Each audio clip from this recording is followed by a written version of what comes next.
Kuna nyakati katika maisha, unajikuta ghafla umetulia. Hakuna kelele, hakuna mawazo mengi, lakini kuna kitu kinatokea ndani yako. Unahisi kama kuna mtu anakuwaza hivi.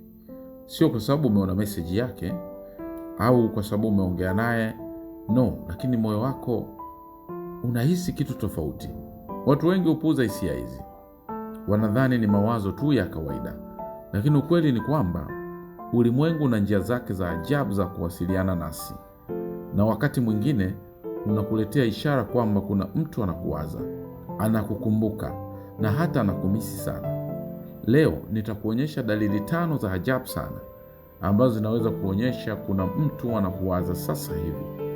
Na ya mwisho inaweza kukushangaza sana. 1. Unamfikiria ghafla bila sababu. Umewahi kukaa tu, labda uko busy na kazi zako, alafu ghafla mtu fulani anaingia kwenye akili yako. Sio mtu anayemwaza kila siku, na sio mtu unayekuwa unampanga kumtafuta, lakini jina lake, uso wake au kumbukumbu zake zinajitokeza tu bila warning. Hii si bahati mbaya. Kuna imani kwamba mawazo yana nguvu, na pale mtu anapokuwaza sana, energy hiyo inaweza kukufikia. Ndio maana unajikuta unamfikiria ghafla.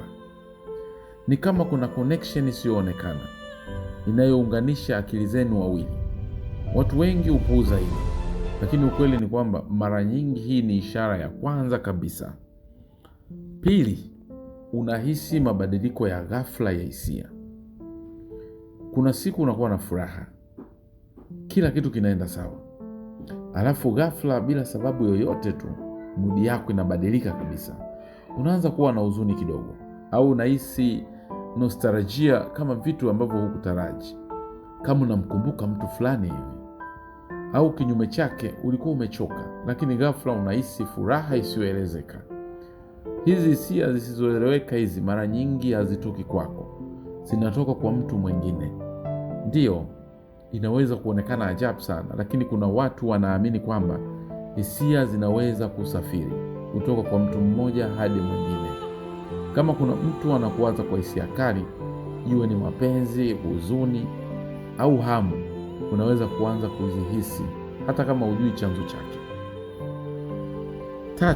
Unapata ndoto zinazomhusisha mtu huyo.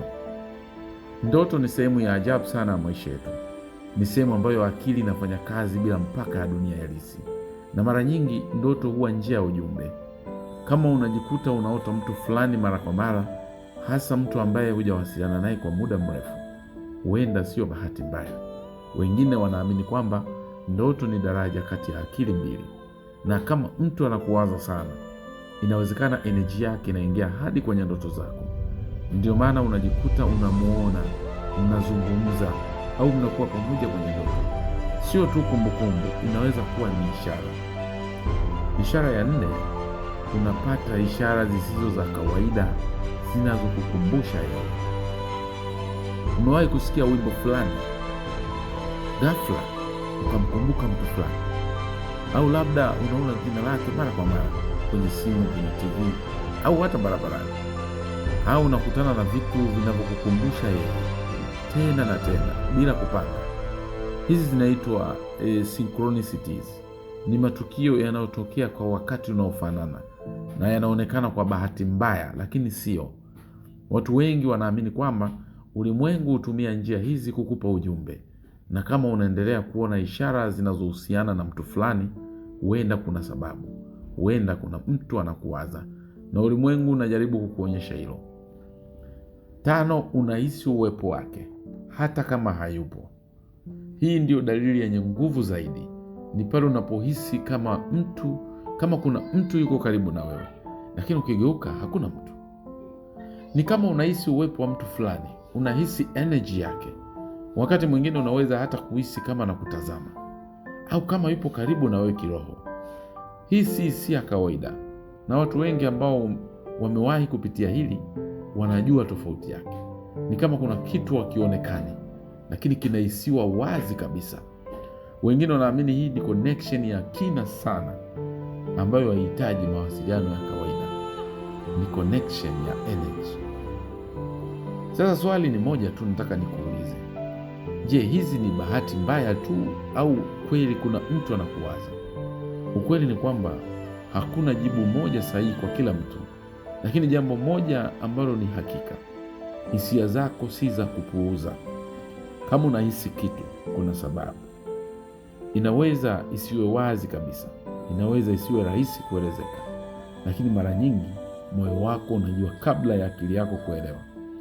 Kwa hiyo wakati mwingine, badala ya kupuuza ishara, jaribu kuzisikiliza, kwa sababu huenda kuna mtu mahali fulani anakuwaza zaidi kuliko unavyodhani wewe. Kama umewahi kupitia mojawapo ya hizi dalili, andika ndio kwenye comment. Na kama unataka part 2 ya video kama hii, bonyeza subscribe.